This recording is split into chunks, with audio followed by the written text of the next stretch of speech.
ഈശോ മിശിഹായ്ക്ക് സ്തുതിയായിരിക്കട്ടെ. ഞാൻ മാണിപ്പറമ്പിലച്ചൻ. കൈത്താക്കാലം 2-ാം ഞായർ. പിതാവ് വെട്ടിയൊരുക്കുന്ന മുന്തിരിവള്ളി ഈശോ തന്നെയാണ്. ദൈവപിതാവ് വെട്ടിയൊരുക്കുന്ന മുന്തിരിവള്ളി ഈശോയാണ്. ബൈബിളിലെ തന്നെ അതിധീരമായ ഏറ്റവും ബോൾഡായിട്ടുള്ള പ്രഖ്യാപനങ്ങളിൽ, ദൈവിക പ്രഖ്യാപനങ്ങളിൽ ഒന്നാണ് ഞാൻ സാക്ഷാൽ മുന്തിരിവള്ളി എന്നത്. അതേക്കുറിച്ചുള്ള തിരുവചനം നമുക്ക് ധ്യാനിക്കാം. യോഹന്നാന്റെ സുവിശേഷം 15-ാമത്തെ അധ്യായം 1 മുതൽ 8 വരെയുള്ള തിരുവചനങ്ങൾ. ഞാൻ സാക്ഷാൽ മുന്തിരിവള്ളിയും എൻ്റെ പിതാവ് തോട്ടക്കാരനുമാകുന്നു. എന്നിൽ കായ്ക്കാത്ത കൊമ്പുകളെല്ലാം അവിടുന്ന് നീക്കിക്കളയുന്നു. കായ്ക്കുന്നതെല്ലാം കൂടുതൽ ഫലം കായ്ക്കാനായി ചെത്തി വെടിപ്പാക്കുന്നു. ഞാൻ നിങ്ങളോട് സംസാരിച്ച വചനം നിമിത്തം നിങ്ങളിപ്പോൾ ശുദ്ധിയുള്ളവരായിരിക്കുന്നു. നിങ്ങൾ എന്നിൽ വസിക്കുവിൻ, ഞാൻ നിങ്ങളിലും വസിക്കും.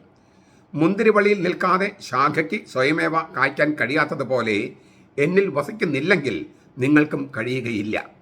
ഞാൻ മുന്തിരിവള്ളിയും നിങ്ങൾ കൊമ്പുകളും ആകുന്നു. ആര് എന്നിലും ഞാൻ അവനിലും വസിക്കുന്നുവോ അവൻ വളരെ ഫലം കായ്ക്കും. എന്നെ കൂടാതെ നിങ്ങൾക്കൊന്നും ചെയ്യാൻ കഴിയുകയില്ല. എന്നിൽ വസിക്കാത്തവനെ ഒരു കൊമ്പ് പോലെ പുറത്തെറിയുകയും അവൻ ഉണങ്ങിപ്പോവുകയും ചെയ്യുന്നു. അത്തരം കമ്പുകൾ ശേഖരിച്ച് തീയിലിട്ട് കത്തിച്ച് കളയുന്നു. നിങ്ങൾ എന്നിലും എൻ്റെ വചനം നിങ്ങളിലും വസിച്ചാൽ നിങ്ങൾ ഇച്ഛിക്കുന്നത് ചോദിക്കുവിൻ, അത് നിങ്ങൾക്ക് ലഭിക്കും. നിങ്ങൾ ധാരാളം ഫലം കായ്ക്കുന്നതിനാൽ എൻ്റെ പിതാവ് മഹത്വപ്പെടുന്നു. അങ്ങനെ നിങ്ങൾ എൻ്റെ ശിഷ്യന്മാരായിരിക്കുകയും ചെയ്യും. ചിലപ്പോഴെങ്കിലും ചില വൈദികരും ചില മെത്രാന്മാരും വിചാരിച്ചിട്ടുണ്ട് സാക്ഷാൽ മുന്തിരിവള്ളി അവരാണെന്ന്. വികാരിയച്ഛനോട് ചേർന്ന് നിന്നാൽ മാത്രമേ ഫലം കായ്ക്കാനാകൂ എന്ന് ചില വൈദികർ പഠിപ്പിക്കുന്നത് ഞാൻ കേട്ടിട്ടുണ്ട്. മെത്രാനോട് ചേർന്ന് നിന്നാൽ മാത്രമേ ഫലം കായ്ക്കാൻ കഴിയൂ എന്ന് സാക്ഷാൽ മുന്തിരിവള്ളി ഞാനാണ് എന്നർത്ഥത്തിൽ മെത്രാന്മാർ പ്രസംഗിക്കുന്നതും കേട്ടിട്ടുണ്ട്. പക്ഷേ അതൊന്നും തിരുവചനങ്ങളോട് അത്ര വിശ്വസ്തത പുലർത്തുന്ന വ്യാഖ്യാനങ്ങളല്ല. അവരുടെ ദൗത്യവുമായിട്ട് ബന്ധപ്പെടുത്തി പറയുന്നതിൽ തെറ്റുണ്ടായിട്ടല്ല. പക്ഷേ ഞാൻ സാക്ഷാൽ മുന്തിരിവള്ളി എന്ന് പറയുന്നത് ഈശോയാണ്, അല്ലാതെ മെത്രാനോ വൈദികനോ വികാരിയച്ഛനോ ഒന്നുമല്ല. ഈ യോഹന്നാന്റെ സുവിശേഷം 15-ാമത്തെ അധ്യായം 1 മുതൽ 11 വരെയുള്ള വാക്യങ്ങളിൽ അടിസ്ഥാനപരമായിട്ട് ചില കാര്യങ്ങൾ കർത്താവ് വെളിപ്പെടുത്തുകയാണ്. ഒന്ന്, ഈശോയും അവൻ്റെ ശിഷ്യന്മാരും തമ്മിലുള്ള ഐക്യത. അതാണ് മുന്തിരിവള്ളി ശാഖ എന്ന ബന്ധത്തിലൂടെ ഈശോ അവതരിപ്പിക്കുന്നത്. ഒരു ജൈവിക ബന്ധമാണ് മുന്തിരിവള്ളി. അതിന് ശാഖ ജൈവികമല്ലേ, അല്ലേ? ഒരു ഓർഗാനിക് ആയിട്ടുള്ള ബന്ധമാണ്, ഡൈനാമിക്കുള്ള ബന്ധമാണ്, ഊർജ്ജസ്വലമാണ്, പിന്നെ ഫലമണിയുന്ന തരത്തിൽ ജീവദായകമാണ്, പിന്നെ ഓർഗാനിക്കാണ്.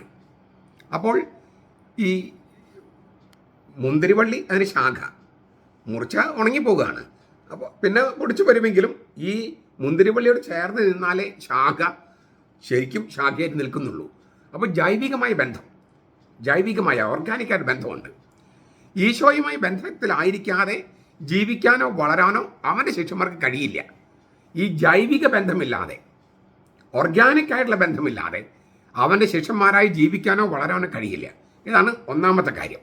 2, തോട്ടക്കാരനായ പിതാവ് സമൃദ്ധമായ വിളവ് പ്രതീക്ഷിക്കുന്നതിനാൽ ഫലം കായ്ക്കാത്ത ശാഖകളെ സ്ലീഹന്മാരെ വെട്ടിമാറ്റും.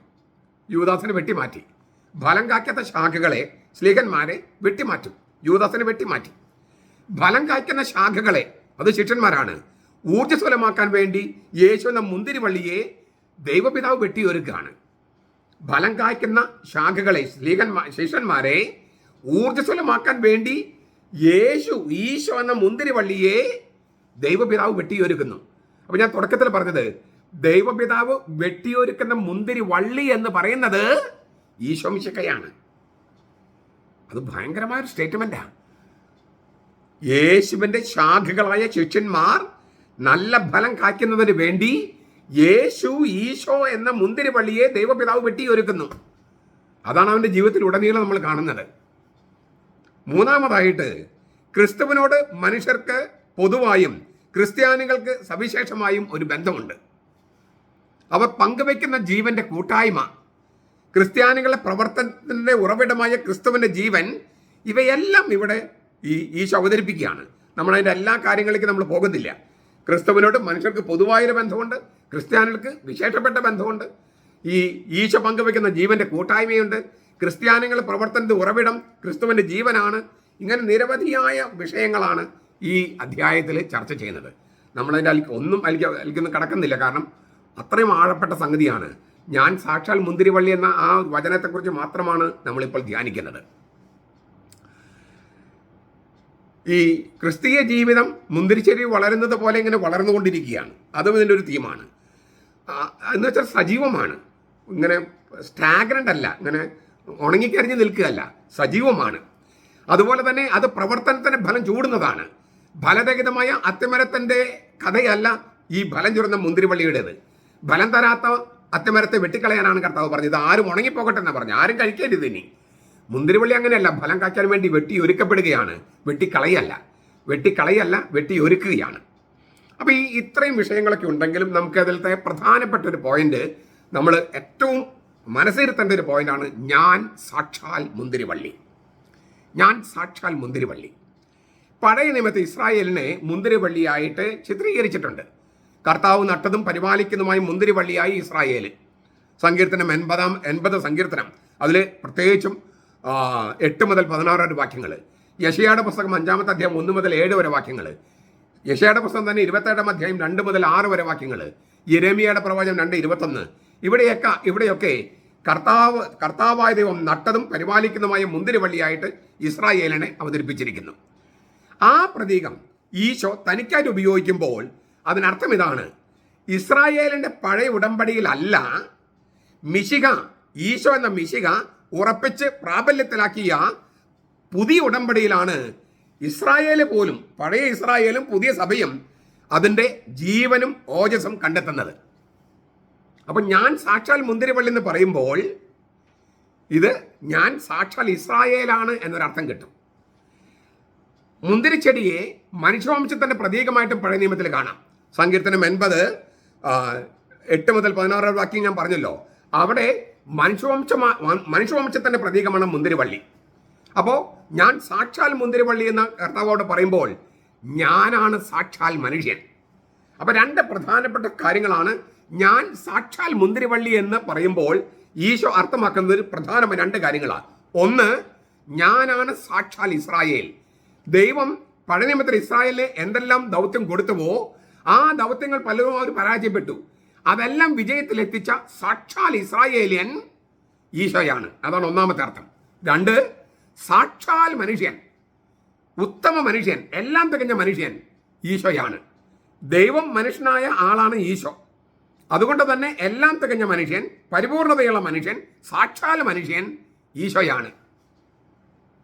അതുകൊണ്ടാണ് പൗലോസ്ലീഹ അവനെ അവസാനത്തെ ആദാം എന്നാണ് വിളിക്കുന്നത്. എസ്കാത്തോസ് ആദാം. എസ്കാത്തോസ് എന്ന വാക്കിന് നമ്മൾ അവസാനം, എസ്കത്തോളജി, അവസാന കാര്യങ്ങൾ ഇല്ലേ, മരണം, വിധി, നരകം, സ്വർഗം, ഇങ്ങനെയുള്ള അവസാനത്തെ കാര്യങ്ങളെക്കുറിച്ചാണ്. അതാണ് എസ്കത്തോളജി. അവസാനം എന്നൊരർത്ഥമുണ്ട് എസ്കാത്തോസ്. എന്നാൽ അതിന് ഭാവി എന്നർത്ഥമുണ്ട്, ഭാവിയുടെ മനുഷ്യൻ. എസ്കാത്തോസ് ആദാം എന്ന് വെച്ചാൽ അവസാനത്തെ ആദാം എന്ന് മാത്രമല്ല, ഭാവിയുടെ മനുഷ്യൻ എന്നർത്ഥമുണ്ട്. ഈ ബെനഡിക്ട് മാർപ്പാപ്പ തർജ്ജമ ചെയ്യുന്നത് എല്ലാം തികഞ്ഞ മനുഷ്യൻ എന്നാണ്, ദ കംപ്ലീറ്റ് മാൻ, അല്ലെങ്കിൽ ദ പെർഫെക്റ്റ് മാൻ, പരിപൂർണതയുള്ള മനുഷ്യൻ. അപ്പോൾ എസ്കാത്തോസ് എന്ന് പറഞ്ഞാൽ ഭാവിയുടെ മനുഷ്യൻ, അവസാനത്തെ ആദം, അങ്ങനെ മാത്രമല്ല അർത്ഥം, എല്ലാം തികഞ്ഞ മനുഷ്യൻ, പരിപൂർണതയുള്ള മനുഷ്യൻ, സാക്ഷാൽ മനുഷ്യൻ. സാക്ഷാൽ മനുഷ്യൻ ഈശോയാണ്. അപ്പോൾ ഞാൻ സാക്ഷാൽ മുന്തിരിവള്ളിയാണെന്ന് പറയുമ്പോൾ ഞാൻ സാക്ഷാൽ മനുഷ്യനാണ് എന്നർത്ഥം. ഈ എസ്കാത്തോസ് ആദാം എന്ന് പൗലോസ് പറയുന്നത് 1 കൊരിന്തോസ് 15:45-48 ഇനി ഒരു പ്രധാനപ്പെട്ട കാര്യം, അന്ത്യത്താഴത്തിലാണ് ഈശോ ഇത് പറയുന്നത്. അന്ത്യത്താഴത്തിൽ, ആ അന്ത്യത്താഴത്തിന് 2 ഭാഗമുണ്ട്. ഒന്ന്, യോഹന്നാന്റെ സുവിശേഷത്തിൽ എഴുതിയിരിക്കുന്നു 13 മുതൽ 17 അധ്യായങ്ങൾ.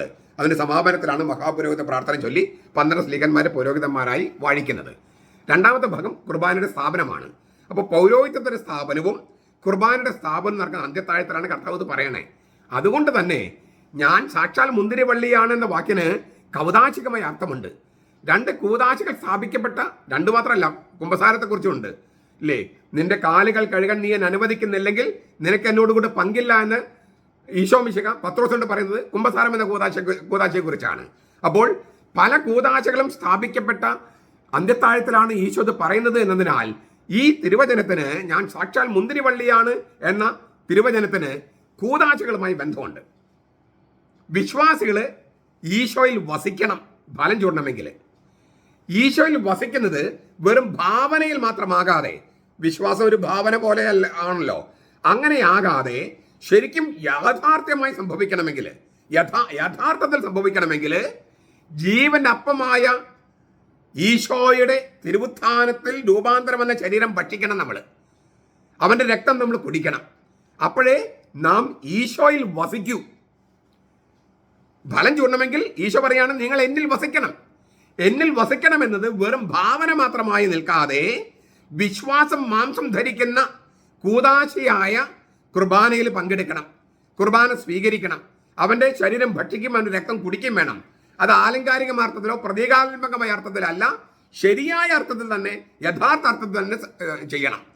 എങ്കിലും ഓർക്കണം, അത് ഭൗതിക ശരീരമോ ഭൗതിക രക്തമോ അല്ല. ക്രിസ്തുവിന്റെ ഉത്ഥാനത്താൽ രൂപാന്തരം വന്ന ശരീരമാണത്.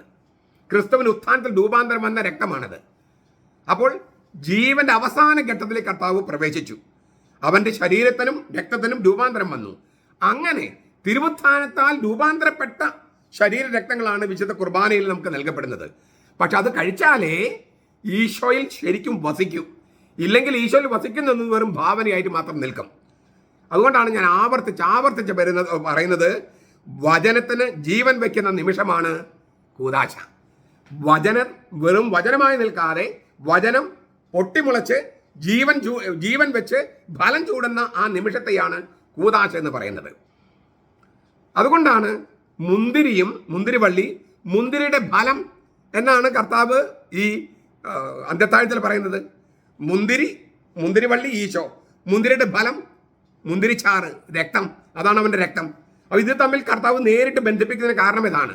മത്തായി 26-29, മർക്കോസ് 14-25, ലൂക്ക 22-18, കത്തോലിക്ക സഭയുടെ മതപഠനം 757. അപ്പോൾ സാക്ഷാൽ മുന്തിരിവള്ളി ഈശോ, മുന്തിരിയുടെ ഫലമാണ് അവൻ കുർബാനയിൽ നൽകുന്നത്. അതാണ് ഇപ്പോൾ ഈ പറഞ്ഞ ഈ ടെക്സ്റ്റുകളിലൊക്കെ പറഞ്ഞിരിക്കുന്നത്. ഞാൻ സാക്ഷാൽ മുന്തിരിവള്ളി, അതിൽ ഏറ്റവും പ്രധാനപ്പെട്ട ഒരു വാക്കാണ് സാക്ഷാൽ.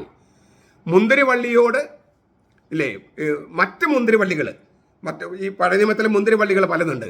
അത് നിഴല് പോലെ അവ്യക്തമായ സൂചനകളെ നൽകുന്നുള്ളൂ. അവയെല്ലാം ശേഖരിച്ച് അവയുടെ യഥാർത്ഥ പൊരുൾ വെളിപ്പെടുത്തിയിരിക്കുകയാണ് ഈശോ. അവനാണ് സത്യത്തിലുള്ള മുന്തിരിച്ചെടി. ഞാൻ പറഞ്ഞു കഴിഞ്ഞു, സാക്ഷാൽ ഇസ്രായേലിന് കൊടുത്ത ദൗത്യങ്ങൾ കൃത്യമായി നിറവേറ്റിയ, അതിൻ്റെ ദൈവം ആഗ്രഹിക്കുന്ന തരത്തിൽ നിറവേറ്റിയ ആള് ഈശോയാണ്. അതുകൊണ്ട് ഈശോയാണ് സാക്ഷാൽ ഇസ്രായേലിയൻ എന്നാണ് ഒന്നാമത്തെ അർത്ഥം. രണ്ട്, ഞാൻ പറഞ്ഞു സാക്ഷാൽ മനുഷ്യൻ, എല്ലാം തികഞ്ഞ മനുഷ്യൻ, ഉത്തമനായ മനുഷ്യൻ, ദൈവം മനുഷ്യനായ ആളാണ് അവൻ. അപ്പോൾ എല്ലാം തികഞ്ഞ മനുഷ്യൻ, ഭാവിയുടെ മനുഷ്യൻ, അത് ഈശോയാണ്. ഇതാണ് ഞാൻ സാക്ഷാൽ എന്ന് പറയുന്നതിൻ്റെ അർത്ഥം. എന്നാൽ അതിനേക്കാൾ പ്രാധാന്യം അർഹിക്കുന്ന ഒരു വാക്കാണ് ഞാനാണ് സാക്ഷാൽ മുന്തിരിവള്ളി. ഞാനാണ് സാക്ഷാൽ മുന്തിരിവള്ളി. ഞാനാണ് ആ വാക്ക്, ഞാനാണ്. മുന്തിരിവള്ളിയോട് ഒന്നായി താതാത്മ്യം പ്രാപിച്ചിരിക്കുകയാണ് പുത്രൻ തന്നെ മുന്തിരിച്ചെടിയായി മാറിയിരിക്കുകയാണ്. ദൈവമായ അവൻ തന്നെ ഭൂമിയിൽ മനുഷ്യനായി നട്ടുപിടിപ്പിക്കാൻ അനുവദിച്ചു. ആ വാക്ക് നമ്മൾ ഒന്നുകൂടി കേൾക്കുകയാണ്. ദൈവമായ അവൻ തന്നെ ഭൂമിയിൽ മനുഷ്യനായി നട്ടുപിടിപ്പിച്ചു എന്ന് വെച്ചാൽ ദൈവം മുന്തിരിവള്ളിയിലേക്ക് പ്രവേശിച്ചു. ലോഗോസ് മാംസം ധരിച്ച് നമ്മുടെ ഇടയിൽ കൂടാരമടിച്ചു എന്ന വചനമുണ്ട്, യോഹന്നാൻ 1:14. അത് സുവിശേഷത്തിന്റെ ആരംഭത്തിൽ പറഞ്ഞിരിക്കുന്ന വചന. ആ വചനത്തോട് കിടപിടിക്കുന്ന അല്ലെങ്കിൽ അത്രയും വലിയ പ്രഖ്യാപനമാണ്, ഞാനാണ് സാക്ഷാൽ മുന്തിരിവള്ളി, ഞാനാണ് സാക്ഷാൽ മനുഷ്യൻ. ദൈവം മനുഷ്യന്റെ പ്രതീകമായി മുന്തിരിച്ചെടിയിലേക്ക് പ്രവേശിച്ച് ആ മുന്തിരിവള്ളിയെ ഈ ഭൂമിയിൽ നട്ടുപിടിപ്പിച്ചിരിക്കുക. ദൈവം മനുഷ്യനായി ഈ ഭൂമിയിൽ തന്നെ നട്ടുപിടിപ്പിച്ചിരിക്കുക. ഇത് ഇതാണ് മനുഷ്യാവതാരം. മനുഷ്യാവതാരത്തിന്റെ രഹസ്യമാണ് ലോഗോസ് മാംസം ധരിച്ച് നമ്മുടെ ഇടയിൽ കൂടാരമടിച്ചു, യോഹന്നാൻ 1:14. അക്കാര്യം അതേ ഗാംഭീര്യത്തോടെ കർത്താവ് പറയാണ്, ഞാനാണ് സാക്ഷാൽ മനുഷ്യൻ, ഞാനാണ് സാക്ഷാൽ മുന്തിരിവള്ളി. മുന്തിരിവള്ളി എന്ന് വെച്ചാൽ മനുഷ്യൻ എന്നർത്ഥം. അപ്പം മനുഷ്യാവതാരത്തിന്റെ രഹസ്യം നമ്മെ വിസ്മയിപ്പിക്കുന്ന വിധത്തിൽ ഇവിടെ വീണ്ടും നമ്മുടെ മുമ്പിൽ അവതരിപ്പിക്കുകയാണ്. സ്നേഹത്തോടെ ദൈവം നോക്കിയതും എന്നാൽ വേരോടെ പിഴുതെടുത്ത് ദൂരെ എറിയാവുന്നതുമായ ഒരു സൃഷ്ടിയല്ല ഇനി മുതൽ മനുഷ്യവംശം. മുന്തിരിച്ചെടി, പുത്രനിൽ ദൈവം തന്നെ മുന്തിരിച്ചെടിയായി മാറിയിരിക്കുകയാണ്. ഞാൻ ആവർത്തിക്കുന്നു, പുത്രനിൽ ദൈവം തന്നെ മുന്തിരിവള്ളിയായി മാറിയിരിക്കുകയാണ്. തന്റെ ഉണ്മയെ തന്നെ മുന്തിരിച്ചെടിയുമായി സാമ്യപ്പെടുത്തി, അതായത് മനുഷ്യനുമായി സാമ്യപ്പെടുത്തി ഒന്നാക്കിയിരിക്കുകയാണ് ദൈവം. ഇനി മുന്തിരിച്ചെടിയെ വേരോടെ പിഴുതെടുക്കാനും ബലാത്കാരമായി കയ്യേറാൻ വിട്ടുകൊടുക്കാനും സാധിക്കുമോ? ഇല്ല. ഒരിക്കൽ എന്നേക്കുമായി അത് ദൈവത്തിന് സ്വന്തമാണ്. ദൈവം മനുഷ്യനായി ഈ ഭൂമിയിൽ താമസിച്ചു. പുത്രനിലൂടെ അതിനുള്ളില് ദൈവം തന്നെ വസിക്കുകയാണ്, ഈ മനുഷ്യവംശത്തിനുള്ളില്. എന്ന് വെച്ചാൽ പഴയ നിയമത്തിൽ പറഞ്ഞ വാഗ്ദാനമൊക്കെ ഇപ്പം നിറവേറുക മാത്രമല്ല, ആ വാഗ്ദാനമൊക്കെ ഇനി തിരിച്ചെടുക്കാൻ പറ്റാത്ത വിധം നിവൃത്തിയായിരിക്കുകയാണ്. മനുഷ്യവർഗവുമായി ദൈവത്തിനുള്ള ഐക്യത അവിഭാജ്യമായി തീർന്നിരിക്കുന്നെന്നർത്ഥം. ഈ മഹത്തായ ചുവടുവെപ്പ് ദൈവം ചരിത്രത്തിനുള്ളിൽ എടുത്തിരിക്കുന്നു. ദൈവം മനുഷ്യനായി തന്നെ ഈ ഭൂമിയിൽ നട്ടുപിടിപ്പിച്ചിരിക്കുന്നു. മനുഷ്യാവതാരം, മരണം, ഉത്ഥാനം എന്നിവ ആ രഹസ്യങ്ങളുടെ വിശ്വരൂപത്തിൽ നാം കാണാൻ തുടങ്ങുകയാണ് ഇത് കേൾക്കുമ്പോൾ. ക്രിസ്തുവിലൂടെ ദൈവം തന്നെയായ പുത്രൻ മുന്തിരിച്ചെടിയായി തീർന്നെന്ന സങ്കല്പം തീർത്തും നവീനമാണ്, ഞെട്ടിക്കുന്ന വിധത്തിൽ പുതുമയാർന്നതാണ്. എന്നാൽ ബൈബിളിലെ തിരുവചന പാരമ്പര്യത്തിൽ അടിത്തറയുള്ളതാണ്. നമ്മൾ കണ്ടു കഴിഞ്ഞ തിരുവചനങ്ങൾ, പഴയ നിയമത്തിൽ തിരുവചനങ്ങൾ. ഈ മുന്തിരിവള്ളിയെ പരിഗണിക്കണമേ എന്ന് സങ്കീർത്തനം പ്രാർത്ഥിക്കുന്നുണ്ട്. അങ്ങയുടെ കരം മനുഷ്യപുത്രന്റെ മേൽ ഉണ്ടായിരിക്കട്ടെ എന്ന് പറയുന്നുണ്ട്. സങ്കീർത്തനം 80:14-17. ഇപ്പോൾ പുത്രൻ മുന്തിരിച്ചെടിയായി മാറിയിരിക്കുന്നു. ചിതറിക്കിടക്കുന്ന ദൈവമക്കൾ ഒരുമിച്ച് കൂട്ടാൻ വന്ന അവൻ തനിക്ക് സ്വന്തമായുള്ളവരോടൊപ്പം വസിക്കാൻ കണ്ട രീതിയാണ് മുന്തിരിവള്ളിയായി ഈ ഭൂമിയിൽ നട്ടുപിടിപ്പിക്കപ്പെടുക. മുന്തിരിവള്ളി എന്ന് വെച്ചാൽ മനുഷ്യൻ. ദൈവം മനുഷ്യനായി ഈ ഭൂമിയിൽ നട്ടുപിടിപ്പിക്കപ്പെടുക. ഇതിൻ്റെ രഹസ്യം, ഈ ആഴം തിരിച്ചറിയാത്തത് കൊണ്ടാണ് ഇപ്പോഴും ചിലർ ഈ കത്തോലിക്കർ വിഗ്രഹാരാധകരാണ്, വിഗ്രഹങ്ങളെ തച്ചുടയ്ക്കും എന്നൊക്കെ പറഞ്ഞിട്ട് ഇങ്ങനെ കമൻറ്റുകൾ ഇടണേ. ഈ ദൈവം മനുഷ്യനായി ഭൂമിയിൽ വന്നില്ലേ, ഞങ്ങളവനെ കണ്ടു, ഞങ്ങളവനെ തൊട്ടു, ഞങ്ങളവനെ കേട്ടു, ഞങ്ങളവനെ സ്പർശിച്ചു എന്നൊക്കെയല്ലേ യോഹന്നാൻ ലേഖനത്തിൽ എഴുതിയിരിക്കുന്നത്. ദൈവം മനുഷ്യനായി വന്നു ഈ ഭൂമിയിൽ, അവൻ ഇവിടെ താമസിച്ചു, അവൻ മുന്തിരിവള്ളിയായി തന്നെ നട്ടുപിടിപ്പിച്ചു. അപ്പോൾ ദൈവത്തെ കാണാം, ദൈവത്തെ തൊടാം, ദൈവത്തെ സ്പർശിക്കാം, ദൈവത്തെ കേൾക്കാം. അങ്ങനെയല്ലേ ദൈവം ഈ ഭൂമിയിലായത്. ആ മനുഷ്യാവതാരം ലോകാവസാനം വരെ നിലനിൽക്കാൻ വേണ്ടിയല്ലേ വിശുദ്ധ കുർബാന സ്ഥാപിച്ചത്.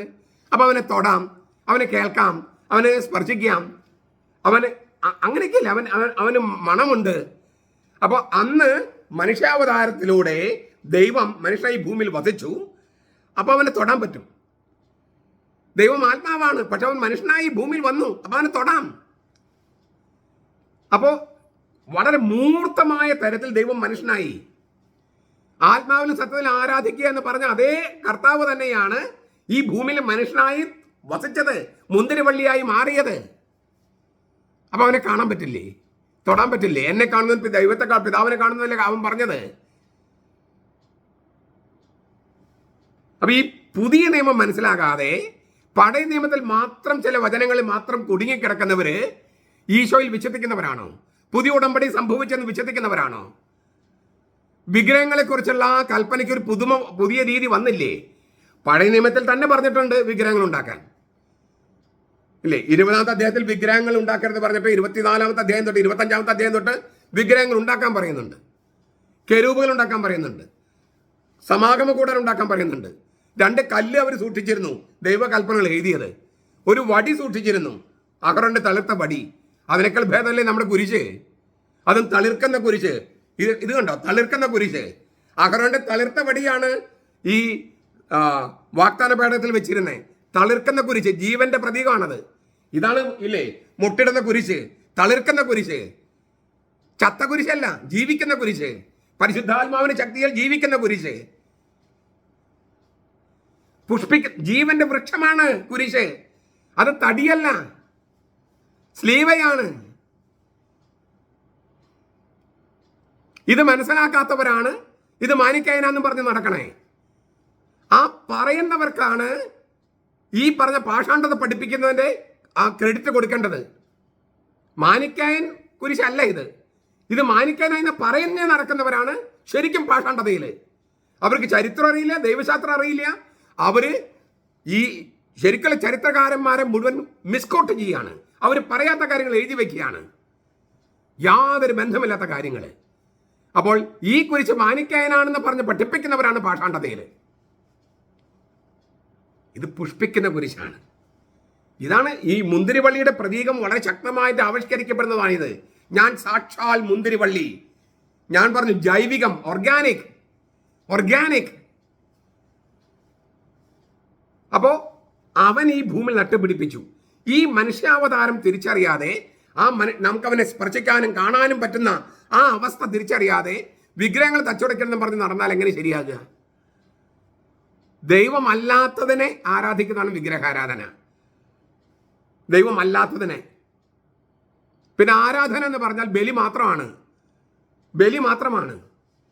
ഏത് മറിയത്തിന് മുമ്പിൽ ബലി അർപ്പിക്കുന്നുണ്ടോ? ഏതെങ്കിലും വിശുദ്ധന് ബലി അർപ്പിക്കുന്നുണ്ടോ? ദൈവത്തിന് മാത്രമല്ലേ ബലി അർപ്പിക്കുന്നത്? അപ്പം അതല്ലേ ആരാധന? പ്രിയപ്പെട്ട പെന്തക്കോസ്തകാരെ, യഹോവ സാക്ഷികളെ, ദൈവസഭക്കാരെ, ക്രിസ്തുഡൽഫിയൻസ്, നിങ്ങൾ വചനത്തിൻ്റെ ഈ ഉപരിതലത്തിൽ നിൽക്കാതെ ആഴത്തിലേക്ക് കടക്കൂ.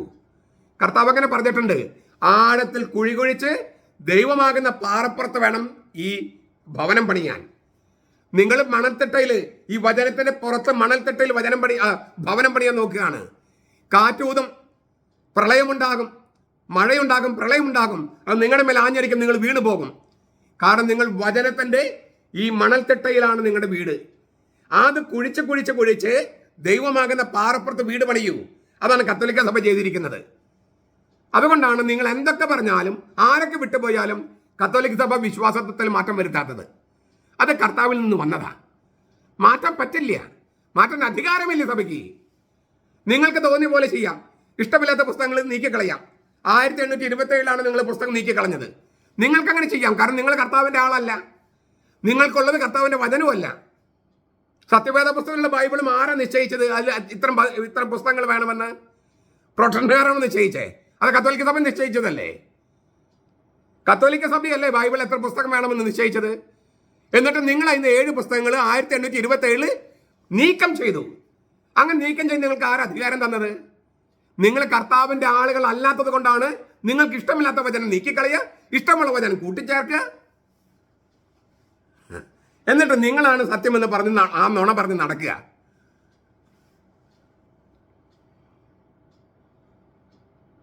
സഭാശാസ്ത്രം മുഴുവൻ ഉൾക്കൊള്ളുന്ന മറ്റൊരു ചക്രവള ഞാൻ പറയാ. സഭാശാസ്ത്രം മുഴുവൻ ഉൾക്കൊള്ളുന്ന ക്രിസ്തു ദർശന ശീർഷകമാണ് ഈ മുന്തിരിച്ചെടി. തനിക്ക് സ്വന്തമായുള്ളവരുമായി ഈശോയ്ക്കുള്ള അവിഭാജ്യമായ ഏകതയാണ് മുന്തിരിച്ചെടി. തനിക്ക് സ്വന്തമായുള്ളവർ, അതാണ് സഭ. അതുകൊണ്ടാണ് സഭാശാസ്ത്രം ഇതിനകത്ത് കിടക്കുന്നെന്ന് പറഞ്ഞത്. ഈശോയ്ക്ക് ആരൊക്കെയാണ് സ്വന്തം, അവരുമായിട്ട് ഈശോ ഒന്നാകുകയാണ്. അവരെല്ലാം അവനിലൂടെയും അവനോടൊപ്പവും മുന്തിരിച്ചെടിയാണ്. അപ്പം ഞാൻ തുടക്കത്തിൽ പറഞ്ഞല്ലോ, വികാരിച്ചമാർ ചിലപ്പോൾ പറയാറുണ്ട്, മെത്രാന്മാർ പറയാറുണ്ട്, ഞാനാണ് മുന്തിരിച്ചെടി. അങ്ങനെ ഒരർത്ഥത്തിൽ വരാം, ശരിയാകാം. എപ്പോ അവർ ക്രിസ്തുവിലാണെങ്കിൽ, അവർ ക്രിസ്തുവുമായിട്ട് ഒന്നായിട്ടുണ്ടെങ്കിൽ അവനിലൂടെയും അവനോടൊപ്പവും മുന്തിരിച്ചെടിയാണ്. മെത്രാനാണെങ്കിലും വികാരിയാണെങ്കിലും അപ്പനാണെങ്കിലും അമ്മയാണെങ്കിലും മക്കളാണെങ്കിലും നമ്മുടെ ഓരോരുത്തരെയും വിളി ഈ മുന്തിരിച്ചെടി എന്ന ഈശോയിൽ നിലനിൽക്കാനാണ്. പൗലോസ് ശരീരം എന്ന ഇതാണ്, ക്രിസ്തുവിന്റെ ശരീരമാണ് സഭ എന്നാണ് ഉപയോഗിച്ചത്. ക്രിസ്തുവിന്റെ ശരീരം വളരുന്നതാണ്. യോഹന്നാൻ ഉപയോഗിക്കുന്നത് ശരീരം എന്നല്ല, മുന്തിരിവള്ളിയാണ്. ജൈവിക സ്വഭാവമുള്ള മുന്തിരിച്ചെടി. രണ്ടും ഒന്നാണ്. ശരീരം ഓർഗാനിക് ആണല്ലോ, ഈ മുന്തിരിച്ചെടിയും ഓർഗാനിക് ആണ്. തനിക്ക് സ്വന്തമായവരിൽ നിന്ന് അവിഭാജ്യനാണ് ഈശോ. അവനോടൊപ്പവും അവനിലും അവരൊന്നാണ്. ഈ അർത്ഥത്തിൽ ദൈവം തന്ന ദാനം പിൻവലിക്കാനാകില്ല, ഒരിക്കലും തിരിച്ചെടുക്കാനാകില്ല, മനുഷ്യാവതാരം റദ്ദ് ചെയ്യാൻ പറ്റത്തില്ല. അതാണ് ഈ മുന്തിരിച്ചെടി ആവിഷ്കരിക്കുന്നത്. മനുഷ്യനായി അവതരിച്ചതിൽ ദൈവം സ്വയം ബന്ധിച്ച് സ്വയം തളച്ചിട്ടു. നസ്രത്തിൽ യേശു എന്ന പുസ്തകം നിങ്ങളുടെ കയ്യിലില്ലേ? ബെനഡിക്ട് മാർപ്പാപ്പയുടെ ഒന്നാമത്തെ വാല്യം 433 434. അത് കുറച്ചധികം ഉണ്ട്. 433 ആ പേജുകളൊന്ന് വായിച്ചു നോക്കിയാൽ ഞാൻ ഈ പറഞ്ഞ കാര്യങ്ങൾ കുറേ കൂടി വിശദമായിട്ട് അവിടെ എഴുതിയിട്ടുണ്ട്. ബെനഡിക്ട് മാർപ്പാപ്പ നസ്രത്തിൽ യേശു ഒന്നാമത്തെ വാല്യം 433 434 ആ പേജുകൾ അവിടെ നിങ്ങൾ വായിച്ചു നോക്കൂ. നിങ്ങൾ പലരുടെ കയ്യിലും ആ പുസ്തകം ഉണ്ട്. ഞാൻ ഈ പറഞ്ഞതിൻ്റെ വെളിച്ചത്തിൽ ആ പുസ്തകം വായിക്കുമ്പോൾ പുസ്തകം തന്നെ നിങ്ങൾക്ക് വെളിപാടായിട്ട് മാറും. ഈശോയെക്കുറിച്ച് എഴുതപ്പെട്ട കഴിഞ്ഞ 200 കൊല്ലത്തിൽ എഴുതപ്പെട്ട ഏറ്റവും നല്ല പുസ്തകമാണിത്. മലയാളത്തിൽ അവൈലബിൾ ആണ്. കുറച്ച് പണം ചെലവാക്കി അത് വായിക്കൂ, പല പ്രാവശ്യം വായിക്കൂ. അപ്പോൾ ക്രിസ്തുവിൻ്റെ മുഖദർശനം നിങ്ങൾക്കുണ്ടാകും. വ്യാഖ്യാതാവില്ലാതെ, വ്യാഖ്യാനമില്ലാതെ വചനം എങ്ങനെ തിരിച്ചറിയാം എന്ന് എത്യോപ്യയിലെ രാജ്ഞിയുടെ ധനകാര്യ വകുപ്പ് മന്ത്രി ചോദിച്ചില്ലേ? സ്ലേഹന്മാർ നടപടി പുസ്തകം 8-ാമത്തെ അധ്യായത്തിൽ. വ്യാഖ്യാതാക്കൾ വേണം. അങ്ങ് നല്ല പുസ്തകങ്ങളാണ് നല്ല വ്യാഖ്യാതാക്കൾ. ചുരുക്കത്തിൽ ഈ മുന്തിരിവള്ളി എന്നുള്ള ആ പ്രതീകം ഞാൻ പറഞ്ഞല്ലോ, ബൈബിളിൽ ഏറ്റവും ബോൾഡായിട്ടുള്ള വചനങ്ങളിൽ ഒന്നാണത്. അതങ്ങനെ തന്നെ സ്വീകരിക്കാൻ നമുക്ക് കഴിയട്ടെ. ഈ പറഞ്ഞ അർത്ഥങ്ങളൊക്കെ ജീവിക്കാൻ നമുക്ക് കഴിയട്ടെ. അതിന് കർത്താവിൻ്റെ കൃപയുണ്ടാകട്ടെ. നമ്മുടെ കർത്താവ് ഈശോ മിശിഹായുടെ കൃപയും പിതാവായ ദൈവത്തിൻ്റെ സ്നേഹവും പരിശുദ്ധാത്മാവിൻ്റെ സഹവാസവും നാം എല്ലാവരോടും കൂടി ഉണ്ടായിരിക്കട്ടെ, ഇപ്പോഴും എപ്പോഴും എന്നേക്കും. ആമേൻ.